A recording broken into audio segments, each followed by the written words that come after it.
বিধানসভা সচিব দুলাল পেগুর আচমকা অপসারণ। মাঝরাতে অপসারণের নির্দেশ বিধানসভা অধ্যক্ষের।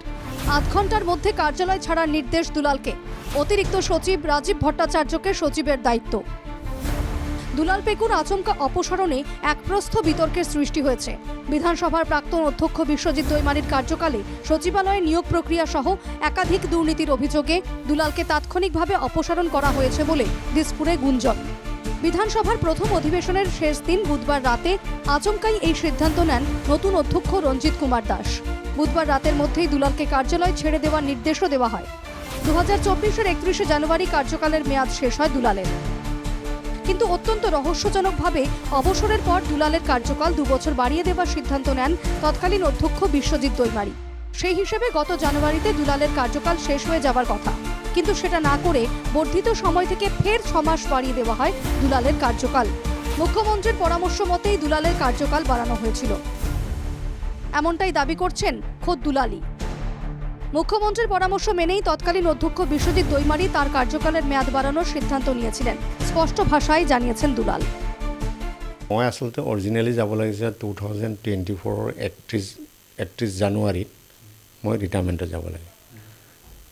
তেতিয়াৰ স্পীকাৰ ছাৰে CM ছাৰৰ লগত আলোচনা কৰি পেলাই মোক 2 বছৰ এক্সটেনশ্যন দিছিলে। আমাৰ ৰুলে আছে ছেক্ৰেটাৰীক বা প্ৰিন্সিপালক এক্সটেনশ্যন দিবলৈ হ'লে চিফ মিনিষ্টাৰৰ লগত লিডাৰ অফ দ্য হাউচৰ আলোচনা কৰোঁ। সেইমতে 2 বছৰ দিছিলে। 2 বছৰ দিয়াৰ পিছত 2026 জানুৱাৰীত মোৰ আকৌ এক্সটেনশ্যন পিৰিয়ডটো শেষ হৈছিলে।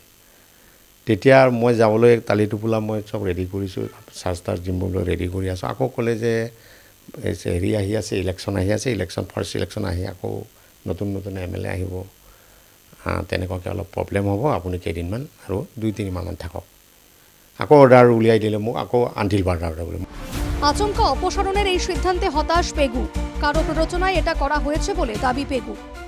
কিন্তু মানে অলপ বেয়া লাগিল কি মানুহক মানুহ নিচিনাকৈ ছেক্ৰেটাৰী নিচিনাকৈ ব্যৱহাৰ কৰি পেলাই ৰিলিজ দিলে অলপ ভাল পালোঁ হয়। মোক 1 ঘণ্টা আধা ঘণ্টাতে কৈছে, আধা ঘণ্টাটো নহয় মানে তেনেকুৱাকৈ ঠিক 20-30 মিনিট আগত অৰ্ডাৰটো দিছে, দি পেলাই কৈছে ৰিলিজ। তো জীৱ জন্তুকো তেনেকৈ নেখেদে, পশু পক্ষীকো তেনেকৈ নেখেদে। কি আমাক কি বেল কাৰণে এনেকৈ কৰে নে কি কাৰণত এনেকৈ কৰিছে মই একো বুজি নাপালোঁ। কোনে কার পরিচালনা করেছে মই এটুকু ধরিব পারা নাই। যদিও পেগুর অপসারণের পেছনে বিশেষ কোনো কারণ ছিল না, রুটিন একটা প্রক্রিয়া ছিল, এটা স্পষ্টীকরণ দিয়েছেন বিধানসভার অধ্যক্ষ রঞ্জিত কুমার দাস। এটা 2 বছর যেহেতু পাৰ হৈ গৈছে, সময় পাৰ হৈ গৈছে আৰু সেইকাৰণে তৎকালীনভাৱে আমাৰ বিষয়া কৰ্মচাৰীসকলে কথাষাৰ মোক অৱগত কৰিছিলে। মই আগতে জ্ঞাত নাছিলোঁ। বিষয়া কৰ্মচাৰীসকলে অৱগত কৰাৰ পিছত নিয়ম মাফিক যিটো হেৰিয়া সেইটো সলনি বেলেগ দায়িত্ব দিয়া গৈছে। পেগুর অপসারণকে স্বাভাবিক প্রক্রিয়া বললেও তিনি এক্সটেনশনের পক্ষপাতী নন বলেও স্পষ্ট জানিয়েছেন বিধানসভার অধ্যক্ষ রঞ্জিত। এতিয়া যেহেতু 2 বছৰৰ ওপৰত সাধাৰণতে এক্সটেনশ্যন চৰকাৰী বিষয়াসকলক দিব নোৱাৰে, ৰি এংগেজমেণ্ট কৰিব নোৱাৰে সাধাৰণতে। গতিকে বিষয়া কৰ্মচাৰী তেওঁলোকৰ প্ৰমোশ্যনৰ কথা থাকে, কাৰণ এজন মানুহ যদি এখন চিট যদি অকুপাই কৰি থাকে, মই যেতিয়া অধ্যক্ষ আছিলোঁ মই কাকো এক্সটেনশ্যন দিয়া নাছিলোঁ। কাৰণ এক্সটেনশ্যন দিলে কি হয়, তলত থকা যিগৰাকী ব্যক্তি থাকে তেখেতে প্ৰমোশ্যন পোৱাৰ কাৰণে তেওঁ বুলি নহয়, গোটেই চেইনটোৱে নষ্ট হৈ যায়। বিধানসভার বর্তমান অধ্যক্ষ যখন এটা বলেন তখনই প্রশ্নটা এসে যায় স্বাভাবিকভাবেই, তাহলে কি পেগুর চাকরির মেয়াদ বাড়িয়ে ঠিক করেননি প্রাক্তন অধ্যক্ষ বিশ্বজিৎ? সত্যিই কি কোনো দুর্নীতির সঙ্গে জড়িত ছিলেন অপসারিত দুলাল পেগু? প্রাক্তন অধ্যক্ষের বিরুদ্ধে তাহলে কি কোনো পদক্ষেপ নেবে অসম বিধানসভা?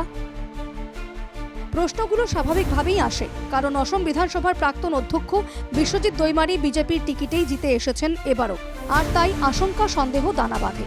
তাহলে কি বিশ্বজিৎ দৈমারীর কার্যকালে ঘটে যাওয়া দুর্নীতিকে আড়াল করে রাখতেই পেগুর অপসারণ? একমাত্র সময় দিতে পারে সেই প্রশ্নের উত্তর। আচমকা অপসারণের এই সিদ্ধান্তে দুলাল যেমন খুশি নন, ঠিক তেমনি অসম বিধানসভায় নিয়োগ প্রক্রিয়া সহ একাধিক দুর্নীতির অভিযোগকেও উড়িয়ে দেওয়া যাচ্ছে না কোনোভাবেই।